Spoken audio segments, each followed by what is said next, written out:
Namaste, Shri Gurubhyo Namaha.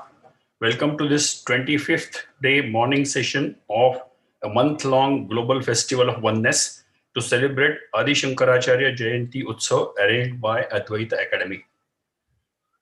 Let us start with chanting of a Shanti Part and Eka Shloki Advaita. Om Purnamada Purnamidam Purnat Purnamudachyate Purnasya Purnamadaya Purnameva Vashishyate Om Shanti Shanti Shanti Om Kinjyotistava Bhanumana Hanime Ratrau Pradipadikam Syadevam Ravidipa Darshana Vidau Kinjyotirakhyahime चक्षुस्तस्य निमीलनादि समये किन्धीर्धियो दर्शने किन्तत्राहमतो भवान् परमकं ज्योतिस्तदस्मि प्रभो. Today we are privileged to have Pujya Swami Tattwamayananda ji from Ramakrishna order to enlighten us on Advaita Bhakti of Bhagavad Adi Shankaracharya ji and Param Pujya Madhusudana Saraswati ji. Swami Tattwamayananda ji currently is the minister in charge of Vedanta Society of Northern California, San Francisco.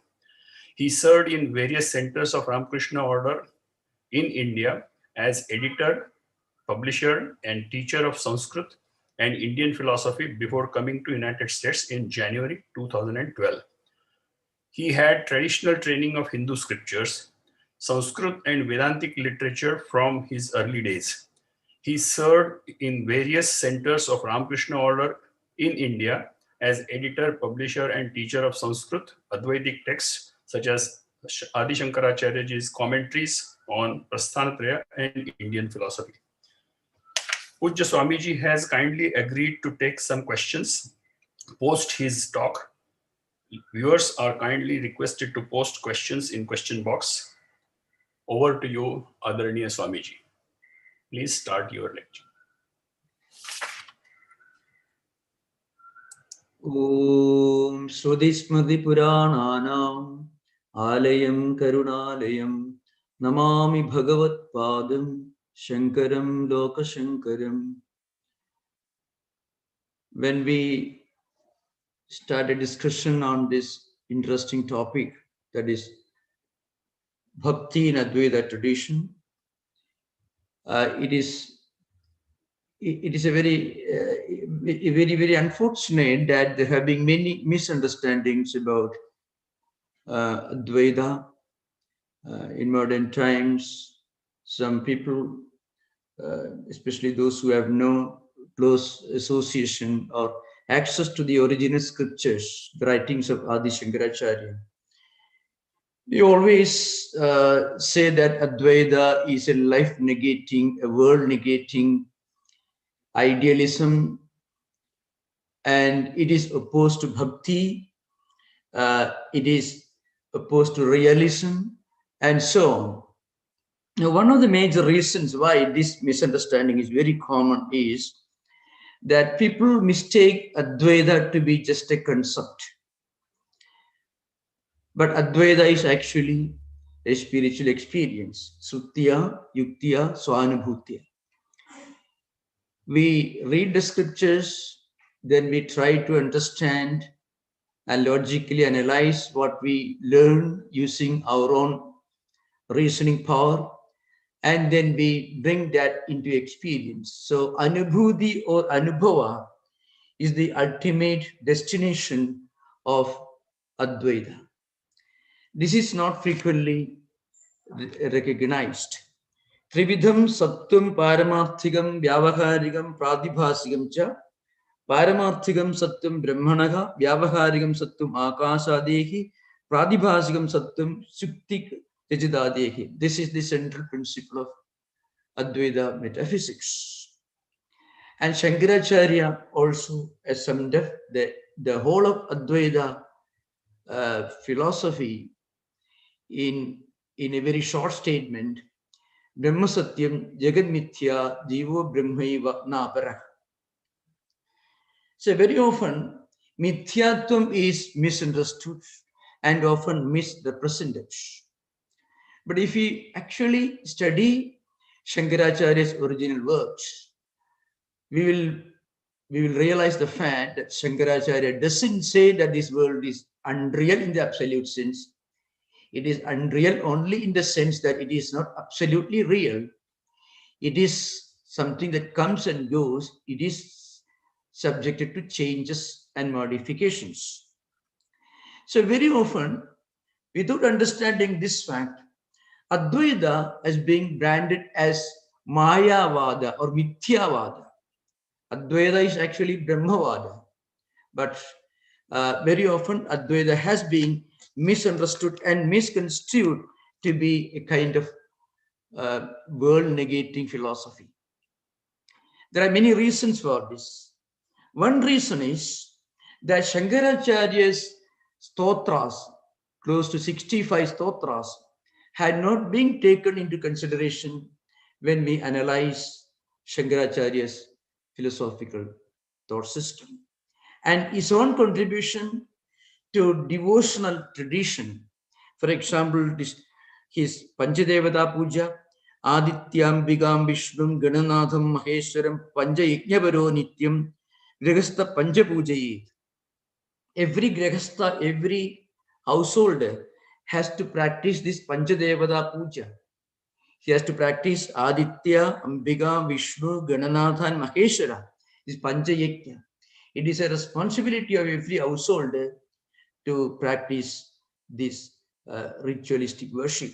So you find even among the post-Shankarite Advaitic dialecticians who wrote a lot of dialectical and polemical works, beginning with Sureshwaracharya, then Panchapadya Vivaranagara Prakashatmayati, then the author of Khandana Khandagadya Sri Harsha, Chitsukhi, Tattva-pratipika Chitsukacharya, and even Ananda Bodha, the author of Nyaya Deepavali. And not only that, Madhusudana Saraswati himself, who is the author of Advaita Siddhi, who is the last word in the long confrontation between the dialecticians of Advaita tradition and Dvaita tradition, which actually culminated in the writing of Advaita Siddhi in the late 16th and early 17th century by Madhusudana Saraswati. Now, all these great Advaitins who wrote dialectical works defending Advaita position and giving replies to the questions posed by Dvaita philosophers, beginning with Madhvacharya, then Vadiraja, Jayatirtha, and eventually Vyasatirtha, is Nyayamata. So you find all these Advaita Acharyas, they were practicing Panchadevata Puja every day in their life. They were practicing devotion. Ishwara Anugraha Deva Pumsam Advaita Vasana is frequently, people say it's an interpolation, but it's said to be originally included in the Khandana Khandakadya as an invocation. It's later found in some other scriptures also.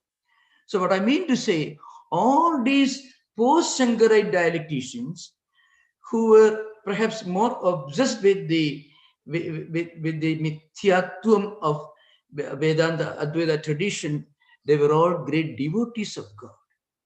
It's a very important principle to remember. And again, Shankaracharya himself, Shankaracharya, as I mentioned earlier, he is the author of the most moving, the most profound devotional poetry in Indian tradition. There are many great literary critics who will tell you that if Shankaracharya had not written these bhashyas, he would have been acclaimed as the greatest poet of India, Sanskrit tradition, instead of Kalidasa. Again, this Shanmata Acharya is also called Shanmata Acharya. Shaivam cha Vaishnavam Shaktam Sauram Vainashikam Vainayagam Tatha Skandam cha Bhakti Margasya Darshanani Shadevaki. So Shanmata Sthapaka Acharya. So what Shankaracharya did was, he brought the old devotional tradition, the tradition of worshipping different deities from Rigveda, the Indra, Mitra, Varuna, Agni, Madarishwa, all these deities are mentioned in the Rigveda Samhita. So you find all these devatas were incorporated into a small a pantheon of worship for every person, every householder to follow. The systematization of the devas and devatas, gods and goddesses of Vedic tradition, this was a great achievement that Shankaracharya accomplished.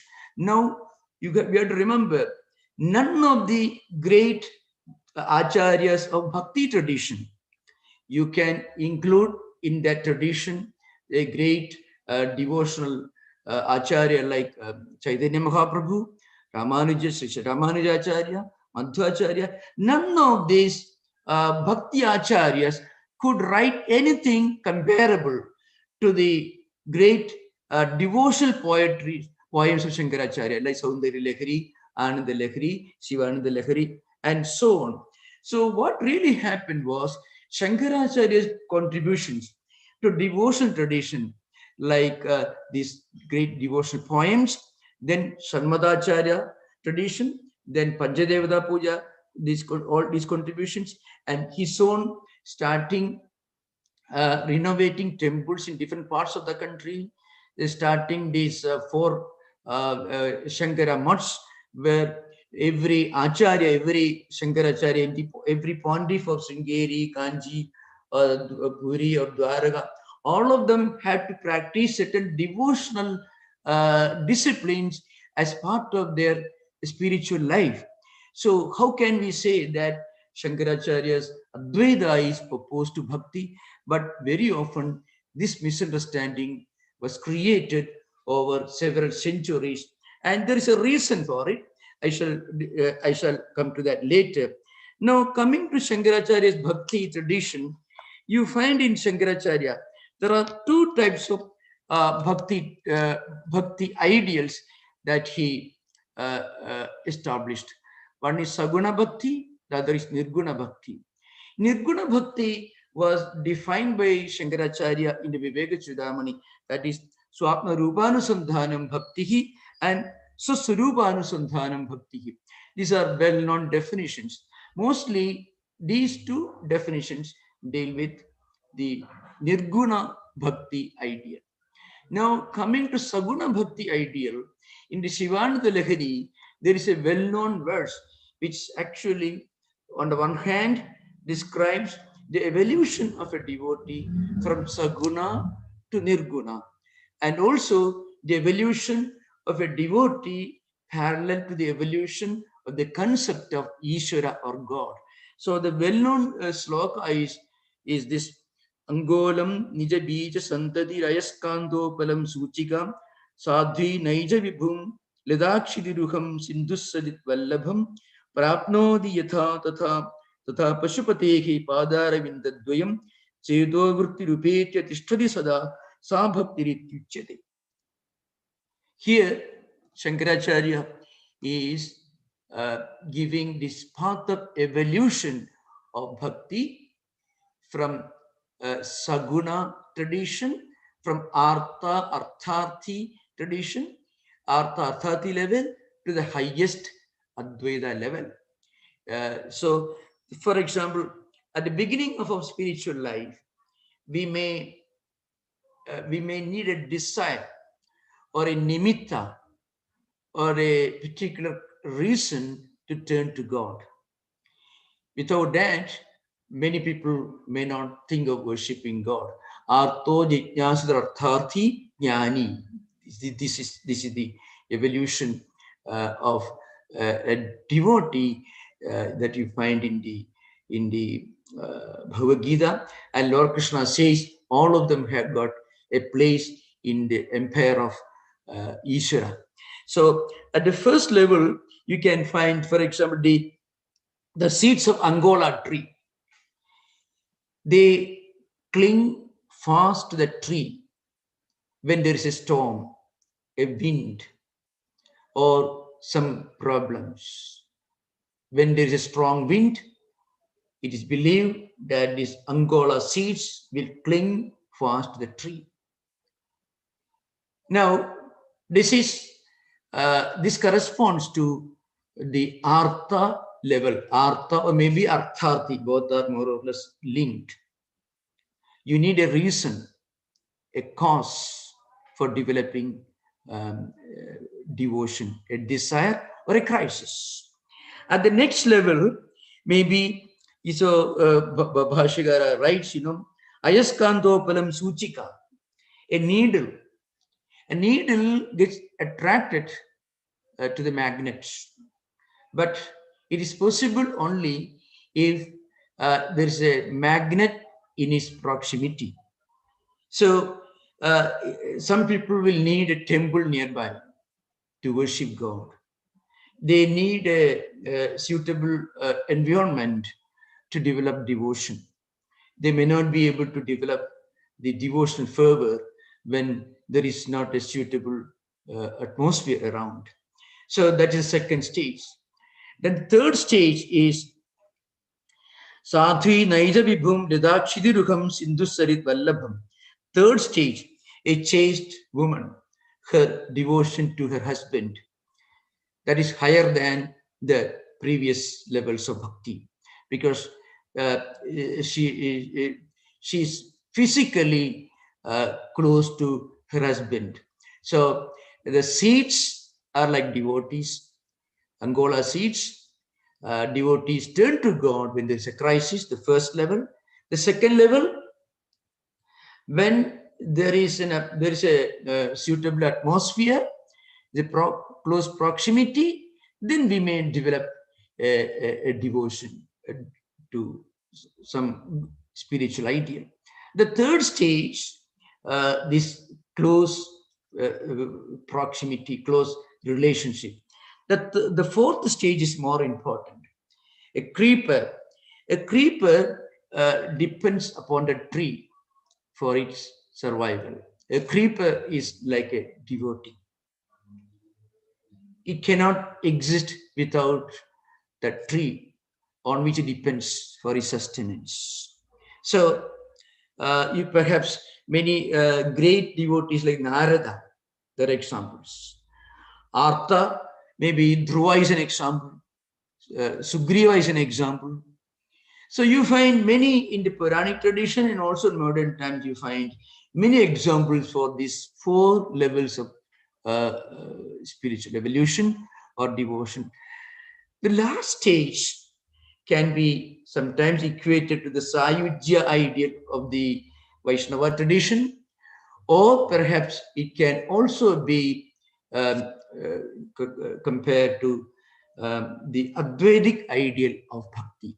That is, the last stage is Sindhusarit Vallabham Prapnodi. So a river, when it reaches the ocean, when it flows into the ocean, the river completely loses its nama and rupa.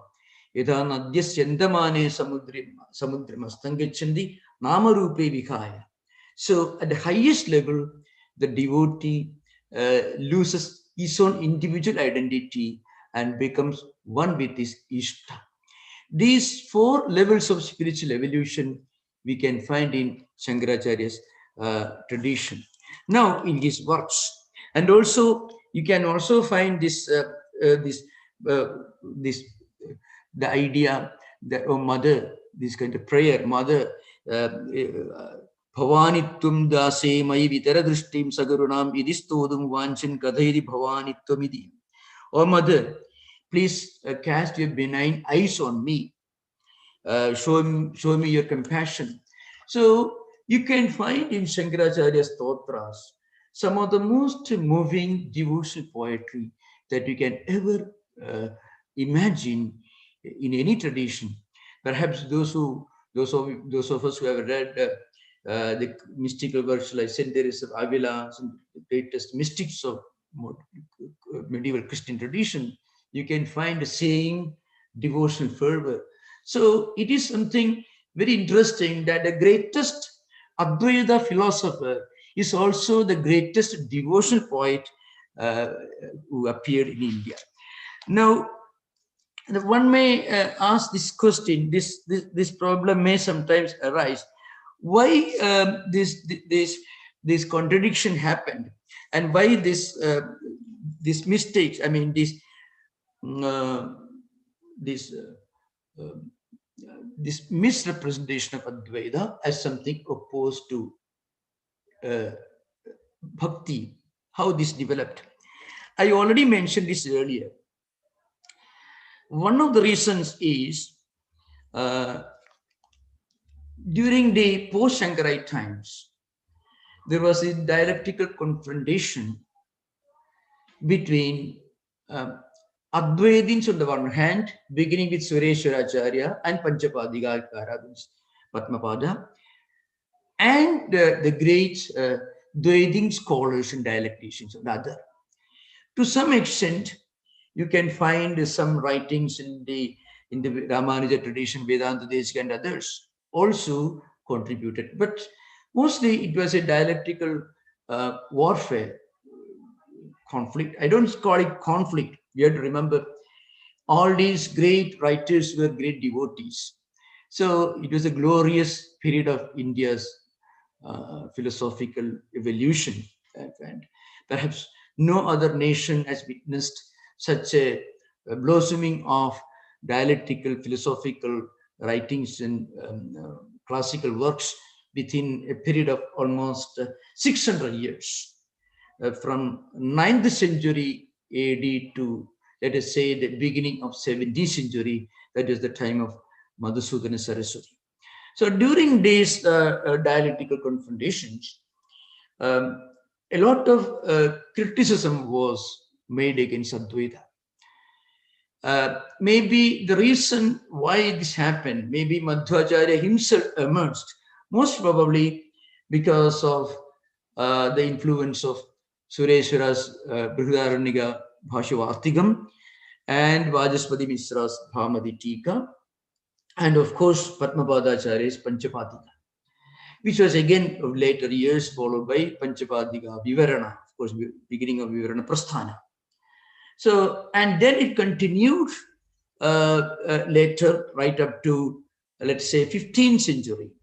It went through different cycles, through Sriharsha, who wrote Khandana Khandakadya, and Chitsukhi by Chitsukacharya, Vidyaranya, and of course, later Ananda Bodha, who wrote Ananda Deepavali.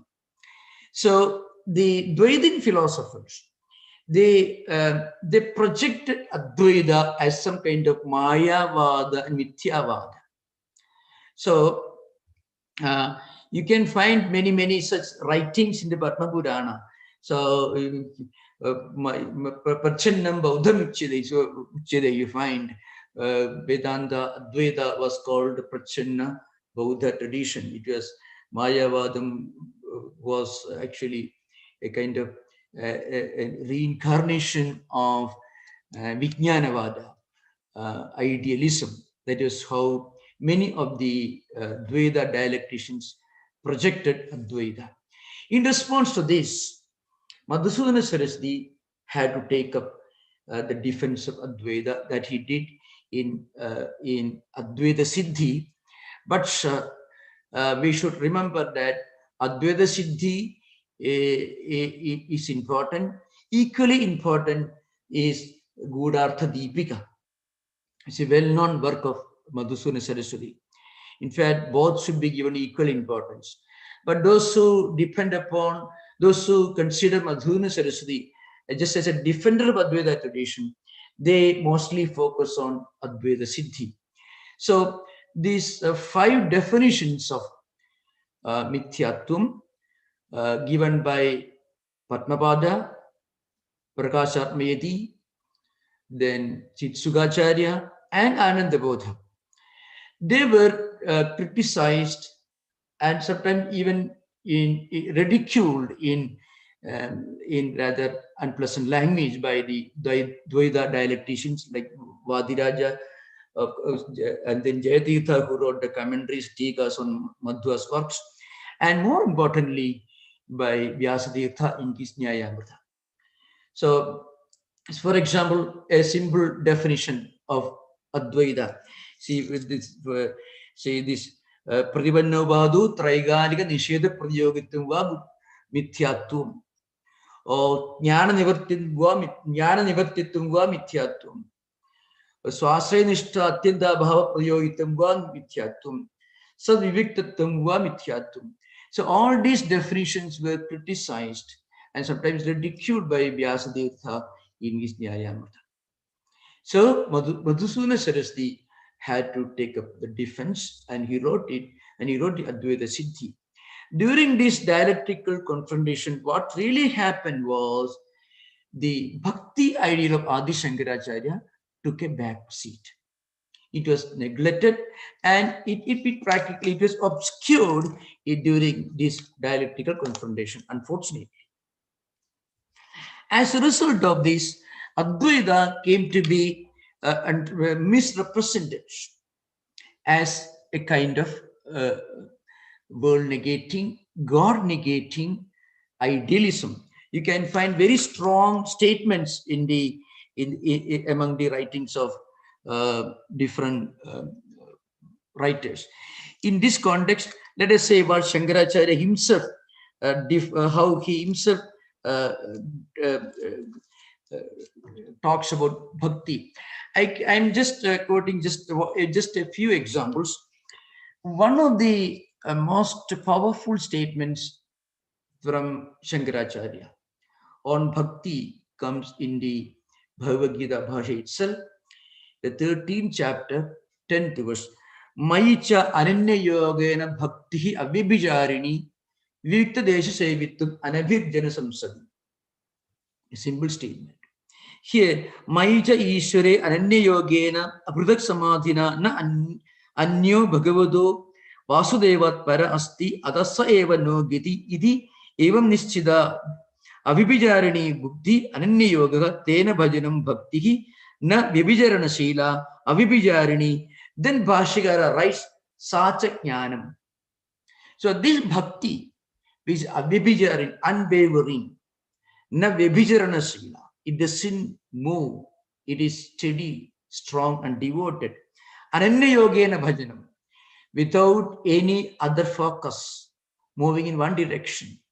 Now, this is the definition of pure devotion in Shankaracharya's words.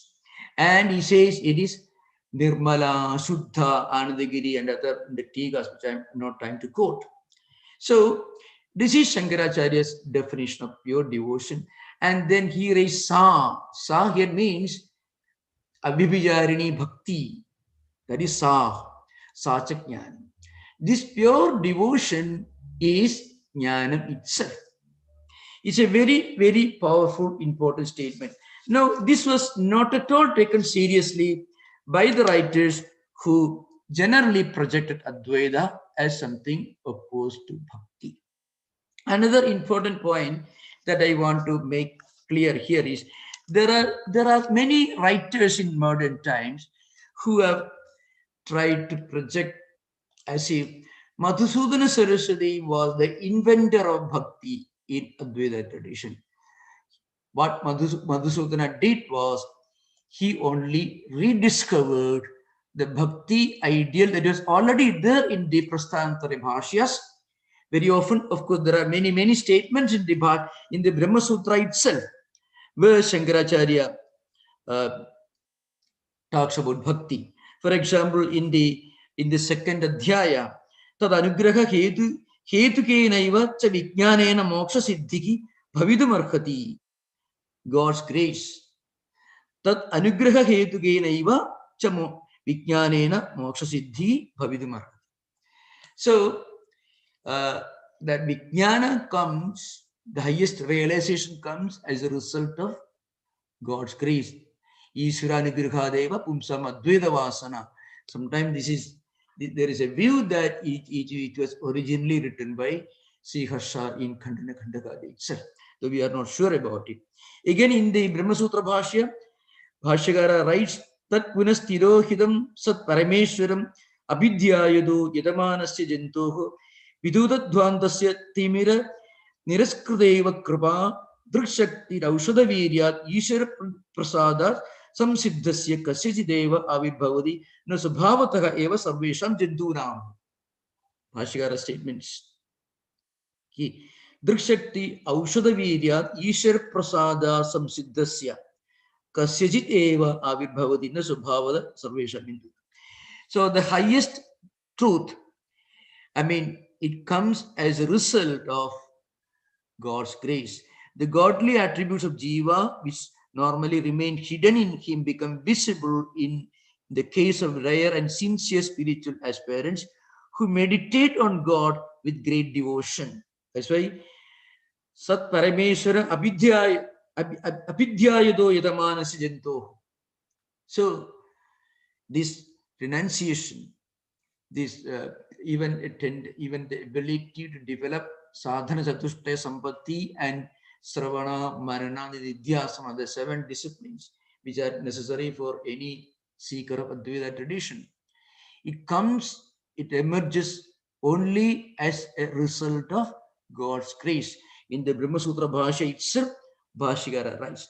But frequently, this is not taken seriously, and there are many writers who may try to project as if Madhusudana Saraswati, the author of Gurartha Deepika, Bhakti Rasayana, and many other books of Bhakti tradition, along with Advaita Siddhi, he was the inventor. He was the one who contributed Bhakti to Advaita. No, what Madhusudana did, his greatest contribution, his unique contribution was he rediscovered, he brought back Bhakti that is somehow obscured or lost during the dialectical confrontation between the Advaitins and Dvaitins that happened from 9th century right up to the emergence of Madhusudana. He was born in the year, most probably, there are different schools among historians. According to some historians, he was born in the year 1540 and lived for 100 years and passed away in 1640. According to a much more acceptable view among historians is that he was born in the year 1590 and passed away in 1697. He lived for 107 years. So these are different views of historians with regard to Madhusudana. But we should always remember, wherever Madhusudana differed and he deviated from from Shankaracharya's views in his Buddhartha Deepika, a great devotee was not traditionally an Advaitin, but was at a strong Advaitin pen. That is, Bhashotkasha Deepika was written by him, Dhanasuri. So he, Dhanapati Suri, he wrote Bhashotkasha Deepika. In that book, he pointed out that Madhusudana's deviation from Shankaracharya's Bhashya, Gita Bhashya, are not acceptable, they are untenable. Anyway, that is a different area, but I want to make one point clear again and again. The Advaita Bhakti that we are talking about today, it was already there in Shankaracharya's Prasthanatraya Bhashyas themselves. And of course, you can find that in his devotional poems and also many other works, which right now we are not planning to discuss. In the same context, we should remember what Madhusudana himself wrote in his own Buddhartha Deepika, that is Tiga on Bhagavad Gita. He writes, Mai iti kimcha mai cha bhagavati vasudeve parameshware bhaktihi sarvokishtattva jnana purvika pritihi ananya yogena na anyo bhagavato vasudevat paraha asti. Ataha sa eva no getiri iti evam nischayena abhibijarani kenavi pratigulena hetuna nivaritum ashakya. So this great bhakti ideal was projected by Shankaracharya as the highest ideal. So when we reach the 5th stage of bhakti evolution, that is when that is mentioned in the sloka that I quoted from Shivananda Lahiri, you find when the rivers merge with the ocean, the rivers lose their own independent individual identities and they join the identity of the ocean like a sadhaka or a bhakta becomes one with Ishwara. So Nama Rupa completely gone. Actually, it is beyond the Sayujya ideal of Ramanuja tradition. What I mean to say, so it is possible for one to evolve from Saguna, Artha, Arthanti level to the highest Advaita level. This is the uniqueness of Advaita Bhakti. Again, in the Bhagavata Purana, you can find Advaita Bhakti. So you find in the Nimi Navayogi Samvada, there is an interesting statement in the 11th skandha. Kavir, Khavir, Andariksha, Prabuddha, Pipalayana, etc. All the 9 sages, Avi, Hotrodha, Milas, Chamasakara, Bhajana. These 9 sages, Kavihi, Hari, Andariksha, Prabuddha, Pipalayana, all of them, they are visiting Janaka, the king of Mithila in his court. So Janaka asked questions to them. Among the questions, one question that was put to Andariksha, the third of the Navayogis, was this: who is the highest devotee? And the answer was, of course, there are 3 slokas, but the sloka that defines Advaita Bhakti is Sarva Bhudeshu Yapashyet Bhagavad Bhavam Atmanaha Bhudani Bhagavati Atmani Esha Bhagavatottamaha. So who is Bhagavadanam Uttamaha? With the highest devotee is one who sees God in everything, everyone, and who sees everyone and everything in God. That is the highest devotion that Shankaracharya talks about in his Sivananda Lahari. When rivers merge with the ocean, the rivers lose their identity. Now, this is one unique contribution of Shankaracharya. Another very important thing you can find in the works is there is a kind of the universal spiritual humanism that you find in the devotional works. So, for example, here in this Mata me Parvati Devi Pita Devu Maheshwara Bandhava Shiva Bhaktasya Sudesho Bhuvanatre. So when you reach the highest level of Advaita Bhakti, then you look upon the whole humanity as one spiritual family.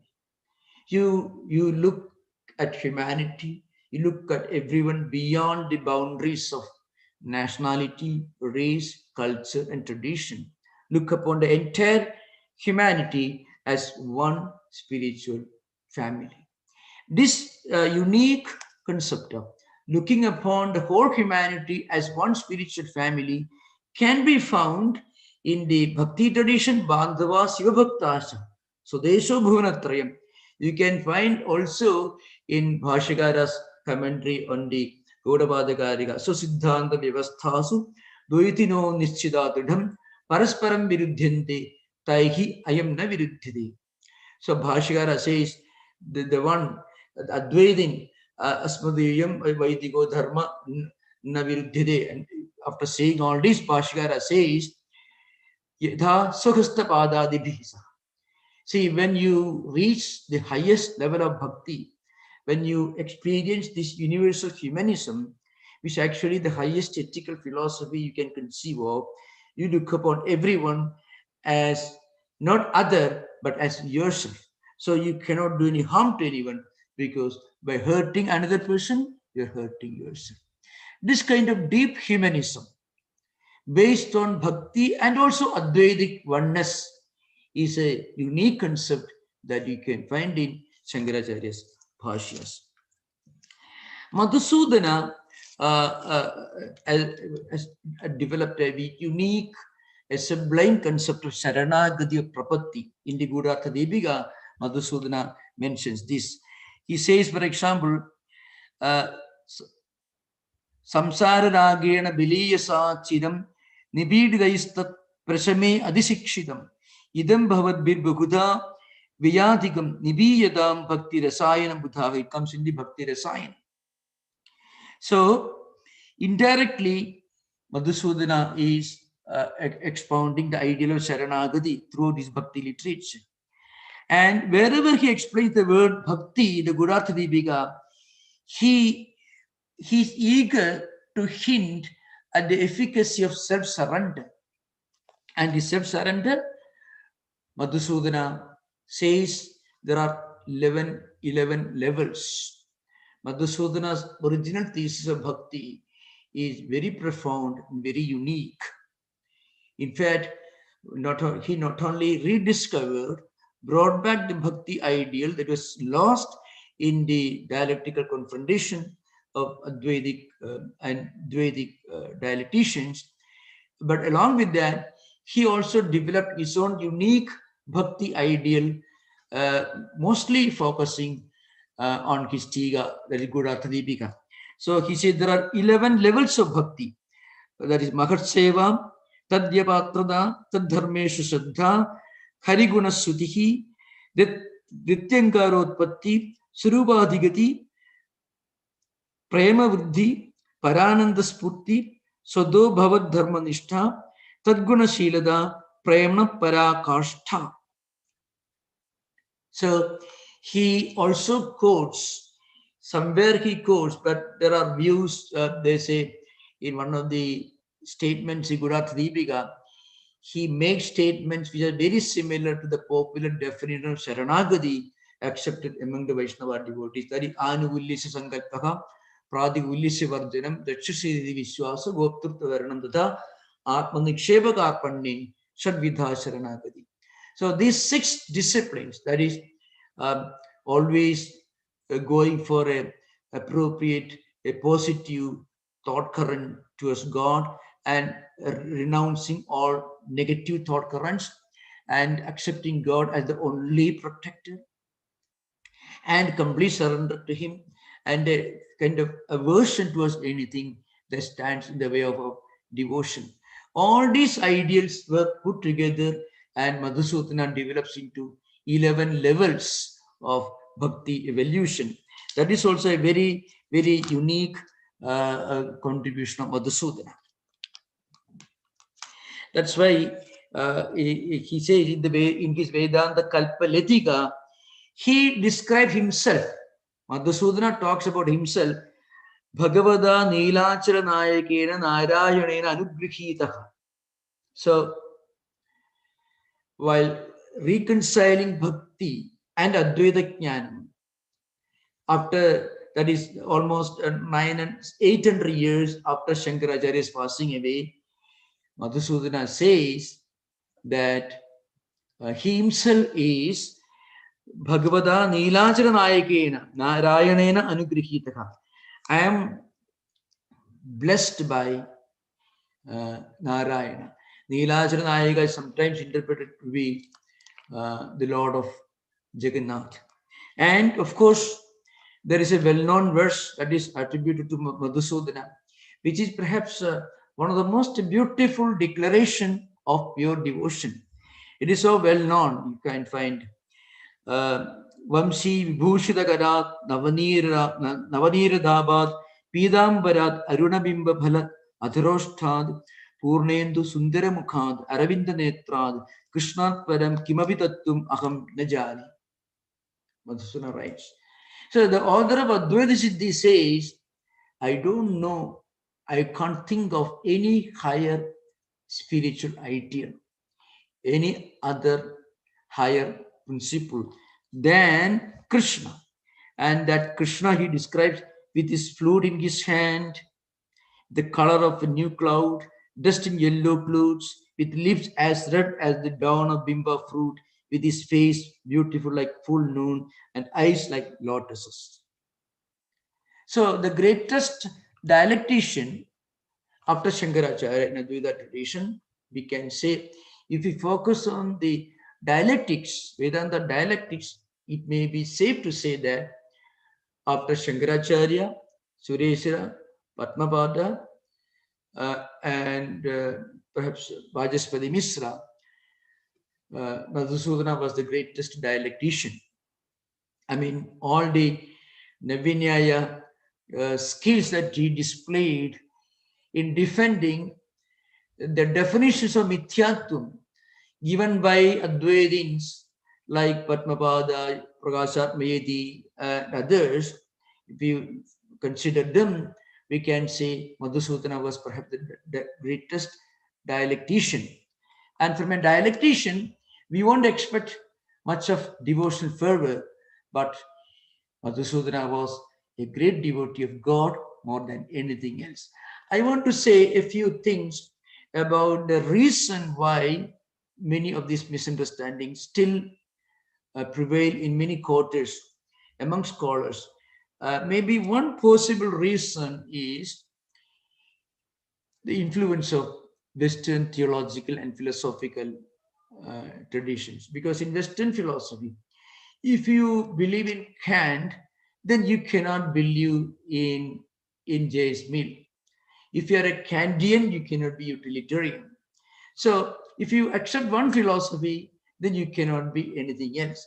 If you accept one idea of God, then you should exclude everything else. So that view was wrongly attributed to Vedanta. So people refused to accept.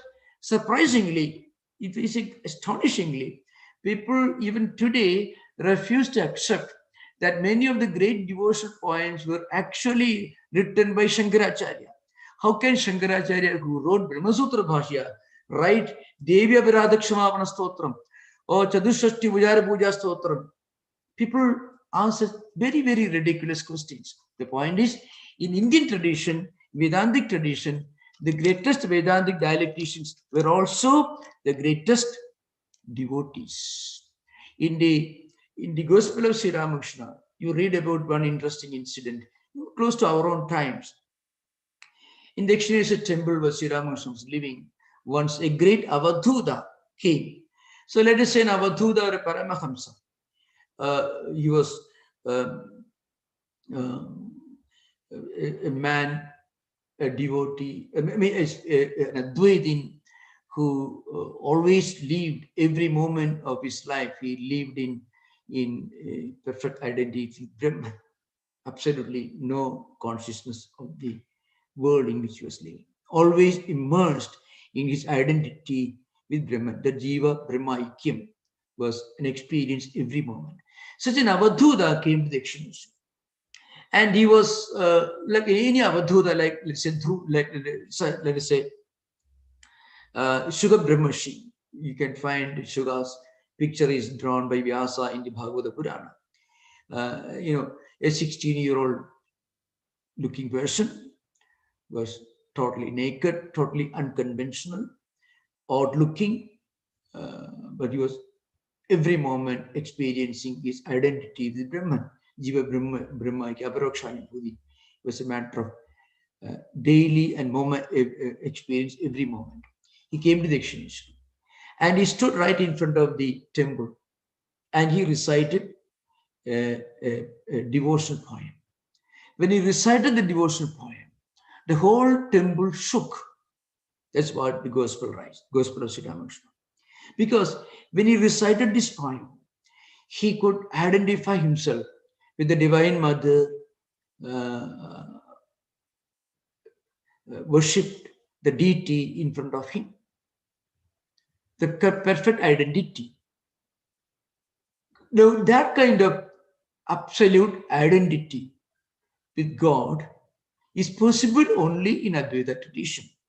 It is not possible even at the Sayujya level, because in Sayujya level also, you don't completely lose your identity. There is always some separateness. And still there is a distinction, is still kept, little distinction. But in Advaita Bhakti, you become one with the absolute reality. Just like a piece of salt gets completely immersed in water, or sugar gets completely immersed in milk. Like that, we completely lose our own independent identity. So that is the uniqueness of Advaita idea. In the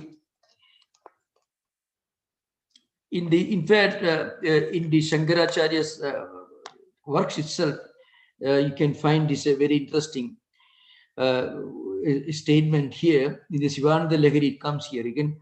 Magavartida Maduga Pashupade Rangasi Kurchayadi Kandushambu Nishejanam Puraribo Divya Bhisheka. So when you reach that state, you become one with the absolute reality. Now, there are, of course, as I mentioned earlier, there are certain areas in Madhusudana's writings where he actually deviated or expressed his own disagreement with Shankaracharya's Bhashya. You should remember, Gudartha Deepika is an annotation based on or closely following Shankaracharya's Gita Bhashya. In the beginning itself, Madhusudana expresses his strong loyalty to Bhashyakara Shankaracharya. He was a very loyal, humble follower of Shankara tradition. But still, because of his devotional fervor, he sometimes expressed ideas differently. So that is one kind of deviation. I mean, where he expresses his devotional fervor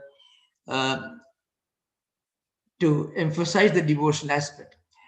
Another kind of deviation is he brings in the Patanjali Yoga philosophy, Yoga Vasishta, and also some of ideas from Tantra tradition that are also brought in the Gudartha Deepika annotation. And of course, some of the deviations are forced and arbitrary. And one great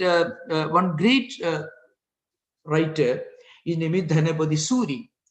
As I mentioned earlier, he wrote the well-known Tika, that Bhashyotkara Tika.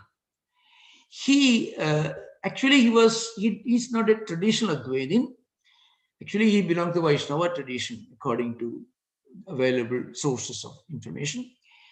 But he surprisingly defends Shankaracharya's views and say that wherever Madhusudana differed from Shankara, he strongly criticizes Madhusudana. Madhusudana displays some devotional fervor. But some example I am giving. Bhaktya mat vishayena parena premna. That is Bhashyakara. And Madhusudana says, prema lakshanena bhakti yogena. You can find some of his additions. Again, in the 12th chapter, 14th verse, Sandushta Sadatam Yogi Yatatma Dhrunishteka Mayatpina Manobuddhis Yome Bhakta Same Priyaha. Who is my Priya Bhakta, my ideal dear devotee? Lord Krishna describes and he gives the qualifications of an ideal devotee. He should be Santustaka, Sata Yogi, Yatatma Dhrunishteka. He should be always have Santosha. He should have controlled, restrained his senses and mind, and he have a strong will. All these are essential qualifications for an ideal devotee. In there, Mai Arpida Mano Buddhi, Shankaracharya doesn't say anything. Mai. But Madhusudana says, Mai Bhagavati Vasudeve Suddhe Brahmani. So that is, there are very, very interesting contributions of Madhusudana, where he brings both the devotional element and also the Advaitic element. So, Mai Bhagavati Vasudeve Suddhe Brahmani, where Shankaracharya is silent, Madhusudana comes forward, and he has a beautiful aspects of his unique work. I mean, the highest Advaita philosophy and sweetened by his own devotion fervor. So, Mai Vasudeve, and then he says, Suddhe Brahmani, as the Vishesha. It's a very unique contribution of Madhusudana. Again, in the next verse, Madhusudana states that this devotion takes the form of steadfastness in knowledge, in the form of nididhyasana. So, and that aspirant endured with such steady devotion realizes the Lord who is in his words, Advitiyam Atmanam etc. Mam Advitiyam Atmanam Abhijanati. So there are many, many verses in the Gudartha Deepika where Madhusudana uh, emphasizes Shankaracharya's own view. Again, he says, Sarvesham tu shastranam paramam jagasyam Ishwara sharanada eva iti tatraiva shastra parisamaptihi bhagavada krita tam antarena sannyasasyapi saphalada parivasayitvat the Gudatadibika. So sannyasa itself makes its ultimate destination when a person reaches that state, that is Ishwara Sharanata. So Sharanagati has got a place that goes beyond what we normally understand, moksha. That is of course, strictly speaking, it is not acceptable to traditional Advaitins, but we have to remember that in Shankaracharya's own devotional poems, you can find his own statements where he says, though Jnanam Advaita Anubhuti is sublime, still I would like to remain a devotee. Again, another Gudatadibika has got another important statement.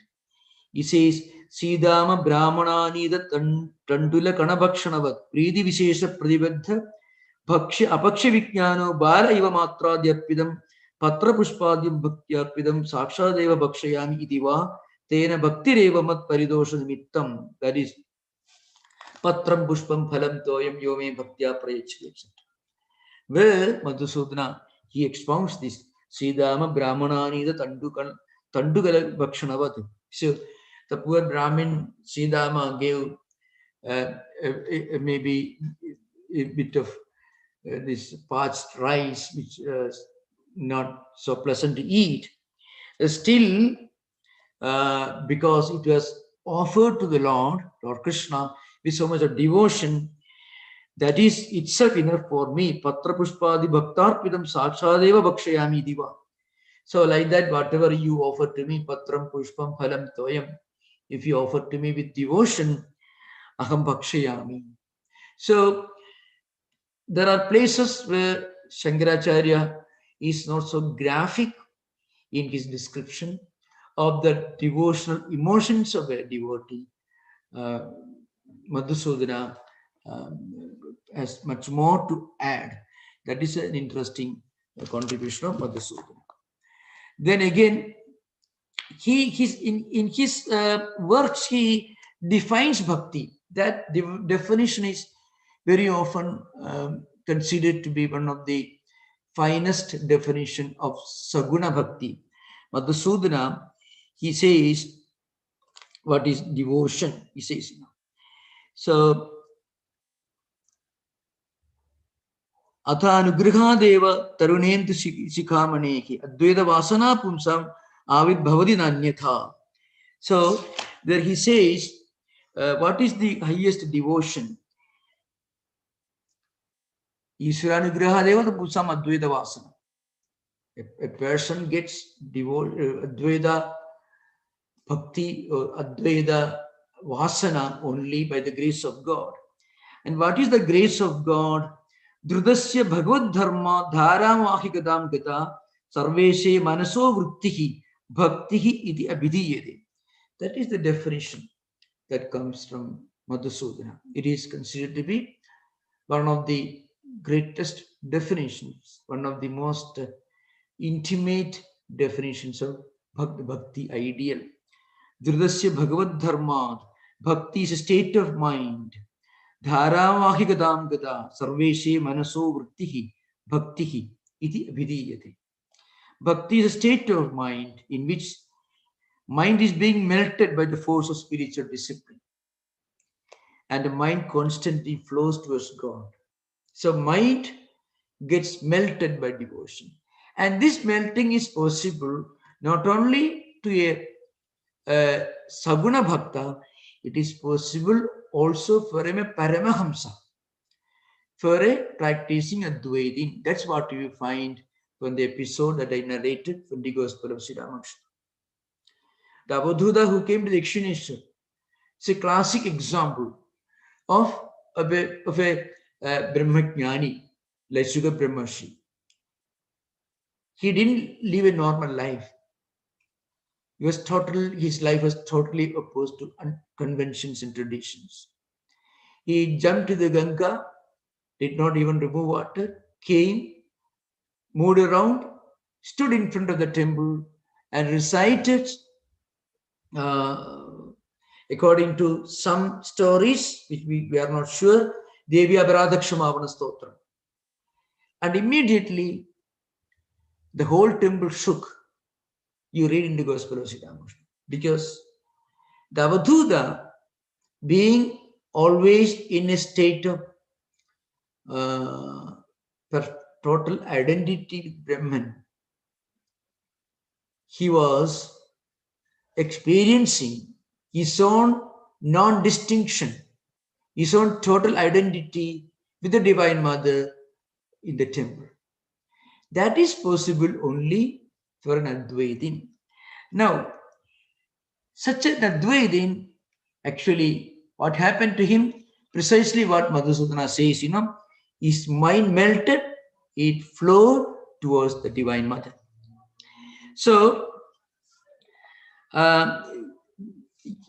Shankara, on the other hand, of course, you should remember, Sri Shankaracharya's definition of bhakti should be understood not only in the context of his definitions of Nirguna Bhakti given in the Vivekachudamani, that is Svatma Rupanusandhanam and Suswarupanusandhanam.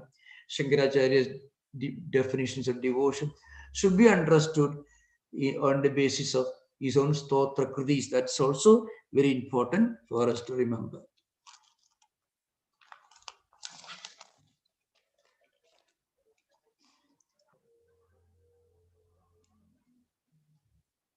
And again, Madhusudana writes, Anugulyena Krishnanushīlanam Bhakti Uttama. Maybe he says, Anugulyasya Sankalpa Pradiulyasya Vardhanam. So the first stage in Sharanagati is Anugulyasya Sankalpa. We should always keep our mind full of Anukula Sankalpas, appropriate, suitable thoughts, emotions, and feelings and tendencies which are suitable for a devotee, which will strengthen our devotion. And we should always avoid all negative emotions and feelings, pradigulyasya varjanam. Referring to this, according to some scholars, Madhusudana had this in mind, this definition in mind, when he said, Anugulyena Krishnanushīlanam Bhakti Uttama, loving contemplation of Krishna without a break. That is the way, that is the only means for reaching the highest jnanam, highest spiritual realization. Again, he says, of course, there are many other aspects to it. Nirguna Brahma Vidya Phala Parama Kaivalya Upavattehi. You can find in the writings of certain other writers, for example, in the writings of Venkatanatha, the follower of Ramanuja, he says, Saguneshwara Bhajanam Antarena Jnanarthinam Klesha Eva Phalamiti. So now this is I'm just giving a contrast. So the great Ramanuja philosopher Venkatanatha, the commentator of Ramanuja's works, he says, Prasiddham hi Saguneshwara Bhajanam Antarena Jnanarthinam Klesha Eva Phalamiti. That is commented in the Gita commentary in the 12th chapter, third verse perhaps. Jnanarthis, those who are following the path of Jnanam, may be a reference to Advaita. If they do not have devotion, then all their efforts only bring fatigue and pain. That is Venkatanayaka's view. Now, this view was expressed before Madhusudana appeared. And we should remember, Vedanta Deshika's time was sometime maybe in the 12th century AD. And we should remember, or maybe a little later, and that was a time when Sureshwara's Bhashya Vartigam, then Vajaspati's Bhamadi Tika, they all become very popular, which actually projected more and more of the Brahmavada aspect of Advaita and not Bhakti aspects. So that created a reaction from many devotees who perhaps misunderstood that Advaita negates Bhakti. Of course, that misunderstanding happens because while interpreting Shankaracharya's philosophy, they did not take into consideration Shankara's devotional poems and also his installation of different temples. Again, uh, uh, his establishment of the Pancha Puja, Sharmata Sthavana, and other important works. So Shankaracharya's contribution to the tradition of temples, the tradition of puja, Devi Aparadha Kshamavana Stotram and Chadushashti Pujari Puja Stotram. 64 kala, 64 upacharas are 64 puja upacharas are explained. Nothing comparable to this was ever written by any scholar belonging to any of the devotion tradition. So, but what happened was these devotional works were completely forgotten. It would be like judging Madhusudana on the basis of Advaita Siddhi. Then you will conclude that Madhusudana was just a dialectician. If you don't read Madhusudana's Bhakti Rasayanam or his in the commentaries on the Shivahimna Stotra and many other Yugarartha Deepika, other books, then you will conclude that Madhusudana was just a dry philosopher and dialectician. Like that, if you read only Shankara, only Ramanuja's Sribhashyam, then you may think that you may not be able to fully understand Ramanuja's devotional fervor without reading other devotional works. So what I mean to say, it is a great mistake to judge Shankaracharya's contribution to Indian philosophy and his Advaita ideal without taking into consideration his devotion poems and also his Sharmata Sthavanam and Panchadevata Puja. If you remember this important contribution, then we will never make the mistake of judging Shankaracharya or concluding that Shankaracharya was just a dry intellectual, dry Advaitin. As I mentioned, the author of the most moving, the most profound, and the most intimate spiritually, in a devotional, most intimate devotional poetry in Sanskrit language, the other was the greatest Advaitin himself, Adi Shankaracharya. Again, we have to remember Madhusudana was only bringing back the bhakti ideal that is already there in Shankaracharya's bhashyas and his Stotra Kritis and also other works. He only brought back because that was the need of the time. So in his writings, for example, there are writers who analyze the fifth stage in the evolution of bhakti. That is, I'm referring to the sloga in the Sivan, the Lahari, that is, Chedovati Rubeta Tishtadi Sada Sabhakti Tichade, that is, Sindhu Sarit Vallabham Prapnodi.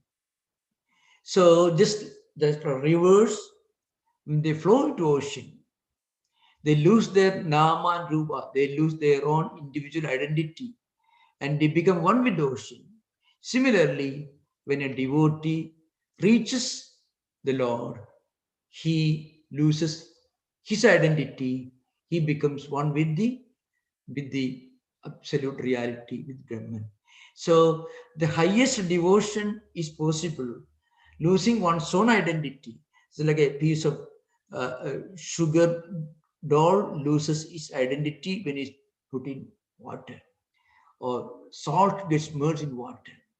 Similarly, we become one with the divine only in the Advaitic tradition, because Salokya level, Sarupya level, Samipya level, of course, and even Sayujya level, this total identity doesn't happen.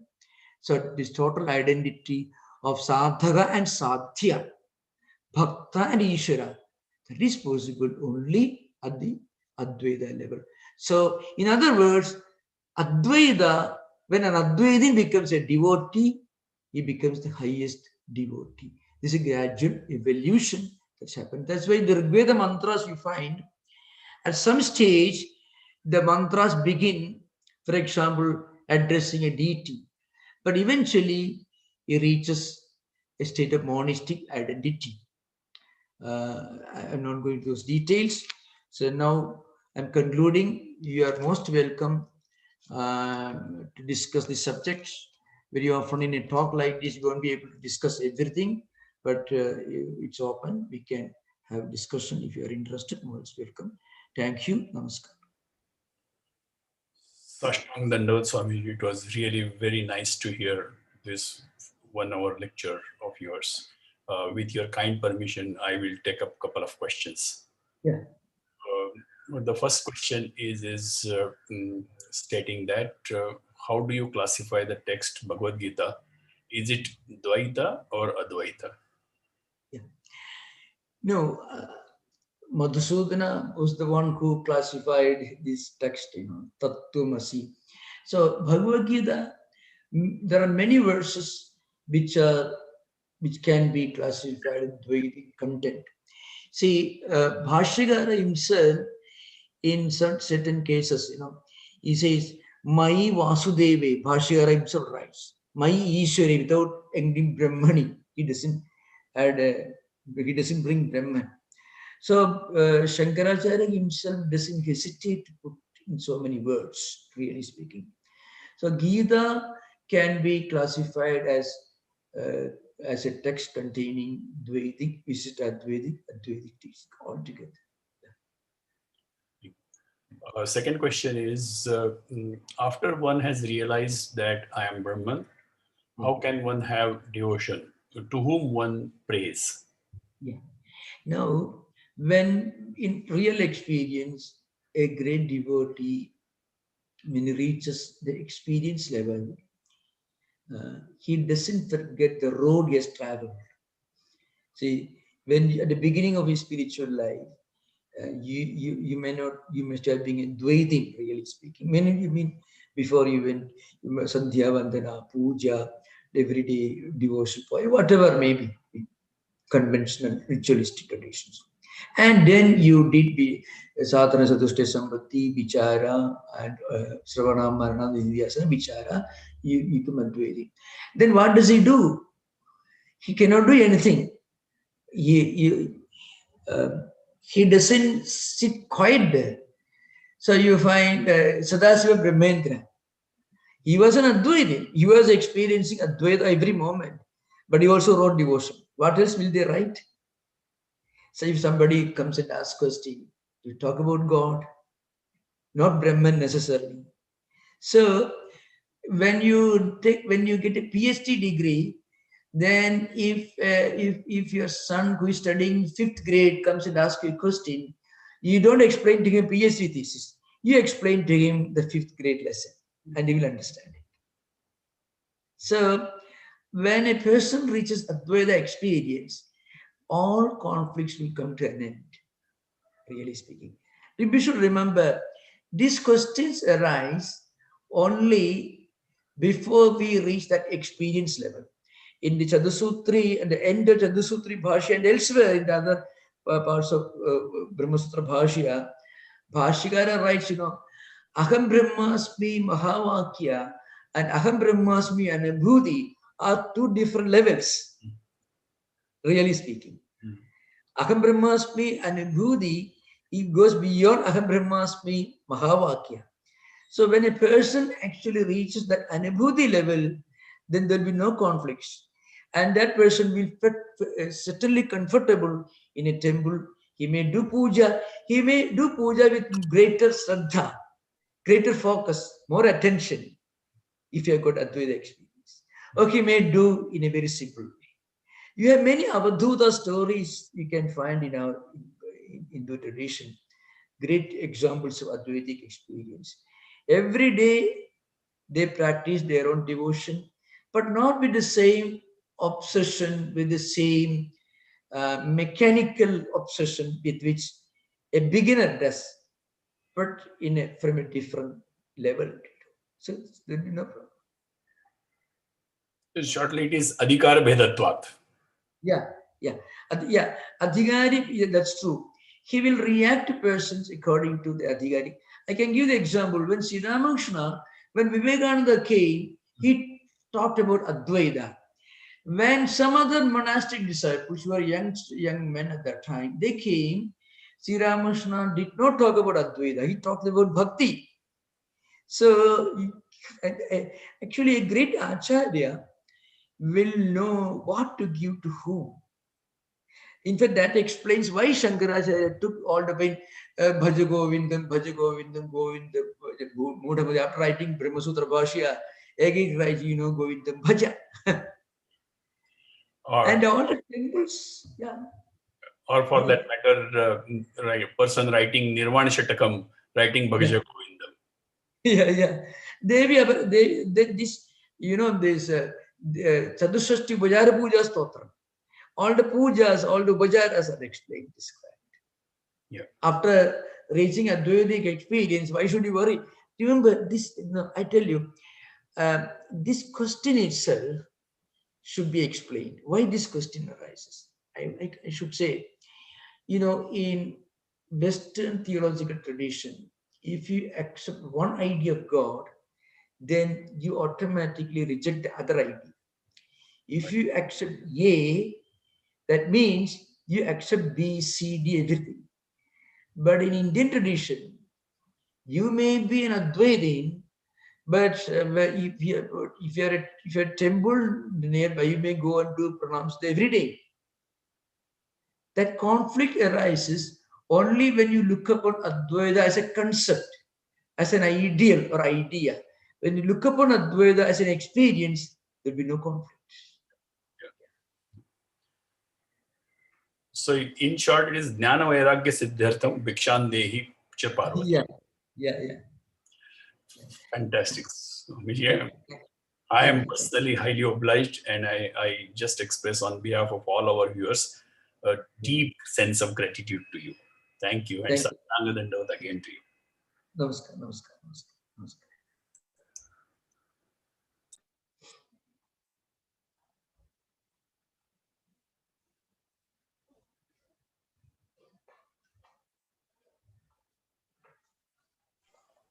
Got it?